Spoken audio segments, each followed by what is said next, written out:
وَإِذِ اسْتَسْقَىٰ مُوسیٰ، اور یاد کیجیے اس وقت کو جس وقت طلب کیا موسیٰ علیہ السلام نے اپنی قوم کے لیے، یعنی پانی مانگا اللہ تعالیٰ سے موسیٰ علیہ السلام نے اپنی قوم کے لیے۔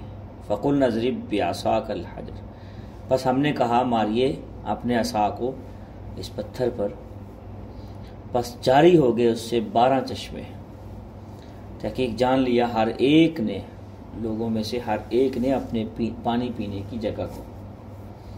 کلوا واشربوا، کھاؤ پیو اللہ کے رزق میں سے، ولا تعثوا فی الارض مفسدین، اور زمین میں فساد مچاتے نہ پھرو۔ وَإِذْ قُلْتُمْ یا موسیٰ، اور جس وقت تم نے کہا ہے موسیٰ نہیں ہم صبر کریں گے، نہیں اکتفا کریں گے ایک کھانے پہ، بس ہمارے لیے اپنے رب کی طرف سے مانگیے کہ نکالیں ہمارے لیے زمین میں سے یہ ساگ، کیکڑی، ترکاری، سبزیاں، اور اسی طریقے لہسن، گیہوں اور مسور یعنی دالیں وغیرہ، اس طرح کی چیزیں، سبزیاں وغیرہ، یہ ہمارے لیے اللہ تعالیٰ سے مانگیں جو زمین سے اگتی ہیں۔ تو موسیٰ علیہ السلام نے فرمایا قال اتستبدلون الذی هو ادنی بالذی هو خیر، کیا تم اس کے بدلے میں اعلیٰ چیز کے بدلے میں ادنا چیز کو پسند کرتے ہو؟ لوگ اہبطوا مصرا، اتر جاؤ اس شہر میں، بس بے شک جو تم نے سوال کیا ہے تمہارے لیے وہ چیز مل جائے گی تم کو، فإن لکم، بس تمہارے لیے وہ جو تم نے سوال کیا جس کا جو مانگی ہے۔ اور مسلط کر دی گئی بنی اسرائیل پہ ذلت اور مسکنت، محتاجی کیا گیا۔ وباءوا بغضب من اللہ، اللہ کے غصے میں گھیر لیے گئے، گر کے اللہ کے غصے میں آ گئے۔ ذالک بانہم کانوا، یہ اس چیز کے سبب تھا جو انہوں نے کفر کیا، انکار کیا اللہ تعالیٰ کی آیات احکامات کا۔ وَيَقْتُلُونَ النَّبِيِّينَ، اور اس کا سبب یہ تھا کہ یہ نبیوں کو قتل کرتے تھے بغیر حق، نہ حق قتل کرتے تھے۔ ذَلِكَ بِمَا عَصَوْا وَكَانُوا، اور یہ سب ان نافرمانیوں کے سبب تھا جو جس کو یہ حد سے تجاوز کر گئے تھے، یہ سب اس کی وجہ سے تھا۔ بات چل رہی ہے سورۃ بقرہ ہماری چل رہی ہے الحمدللہ، اس کا درس چل رہا ہے۔ اللہ تعالیٰ صحیح سمجھ کے بیان کرنے کی اور سمجھنے کی توفیق عطا فرمائے۔ یہ صحرائے سینا وادی طیبی سے کہتے ہیں، اس میں 40 سال اور بڑا عرصہ چلے رہے، 6 لاکھ کا مجمع تھا یہ، 6 لاکھ کا، تو اس میں گزار رہے تھے، پڑاؤ ڈالا ہوا تھا بنی اسرائیل نے۔ تو من و سلوہ اتر رہا تھا، اس کی تفسیر میں نے پیچھے بیان کر دی ہے من و سلوہ کیا ہوتا ہے۔ تو اتنا عرصہ گزرنے کے بعد کہنے لگے موسیٰ علیہ السلام کو، ایک تو ہمارے لیے یہاں پانی نہیں ہے، پانی طلب کیجیے اللہ سے۔ تو موسیٰ علیہ السلام، اب بھی یہ پتھر ہے، پتھر یہ اب بھی موجود ہے، لوگ جو وہاں گئے ہیں دیکھ کے آتے ہیں، اور قیامت تک کی اللہ تعالیٰ کی نشانیاں قیامت تک رہیں گی۔ تو موسیٰ علیہ السلام نے عصا مارا، اللہ تعالیٰ نے اس سے 12 چشمے جاری کر دیے، پانی ان کے لیے جاری ہو گیا، ہر ایک اپنے اپنے چشمے سے پینے لگ گیا۔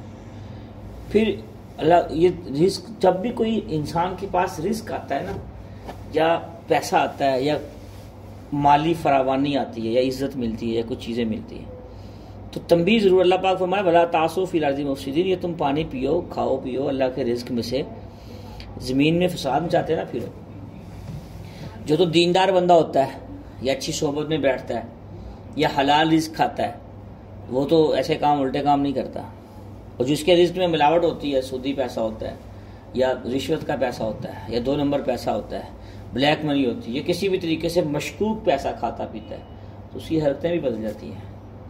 یہ مت سمجھیں کہ انسان کھائے، جو اگر آپ نے کھانا کھایا ہے، اگر سبزی کھائی ہے تو ذائقہ سبزی کا ہی آئے گا، اگر گوشت کھایا تو گوشت کا ذائقہ آئے گا۔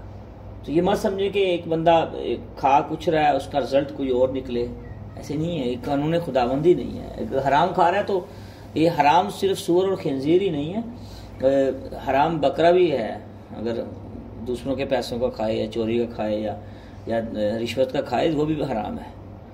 یہ صرف حرام چیزیں ہی حرام نہیں ہوتی، حلال چیزیں بھی انسان حرام کر لیتے ہیں بہت سارے.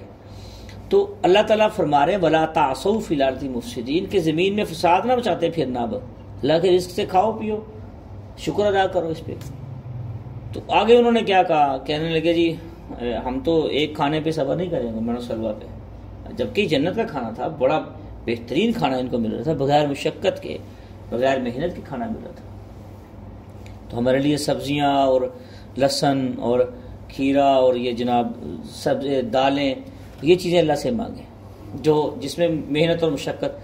اب جو اللہ موسیٰ علیہ السلام نے فرمایا نا کہ تم ادنا چیز کے بدلے میں تم وہ لے رہے ہو، دو مفسرین کے اس پہ قول ہے. ایک یہ تھا کہ تم اللہ کے بندو من و سلوہ کے مقابلے میں تم کیسی چیزیں مانگ رہے ہو، اس پہ محنت کرنی پڑے گی، مشقت کرنی پڑے گی، زمین میں ہل اور کھیتی باڑی کرنی پڑے گی، پھر اس کے بدلے ملے گا.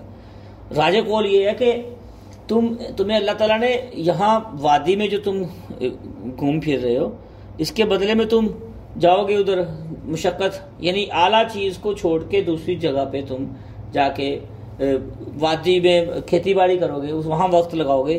تو جو یہ وقت تھا اس کے مقابلے میں وہ وقت جو ہے نا تم اس کو ترجیح دے رہے ہو جس میں تم دنیا میں لگے رہو گے. تو اب تک لگے ہوئے دو دنیا میں، اصل وقت تو وما خلقت الجن والانس الا لیعبدون. اللہ تعالیٰ فرما رہے ہیں میں نے تو جن و انس کو اپنی عبادت کے لیے پیدا کیا.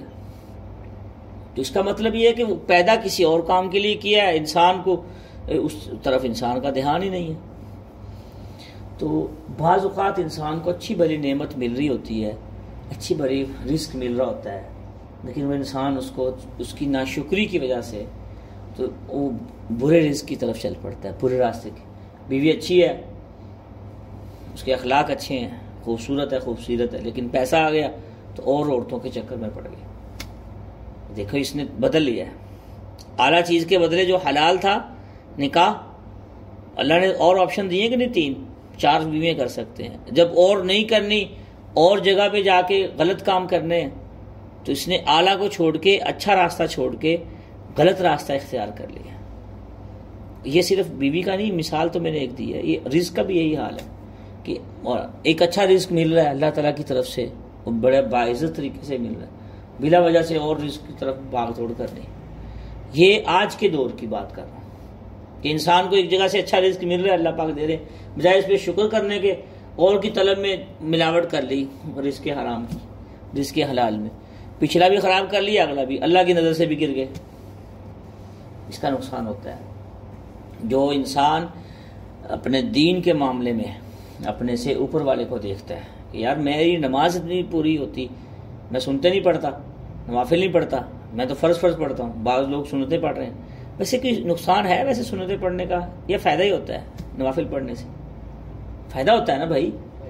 تو یہ کہنا کہ میں فرض ہی پڑھوں گا، سنتا کہنا میرے فرض نے، یہ یار سوچے بھائی اگر فرض نہیں ہے تو سنتیں تو ہیں، پڑھوں گا فائدہ ہی ہوگا، کوئی نقصان تو نہیں پڑھنے سے.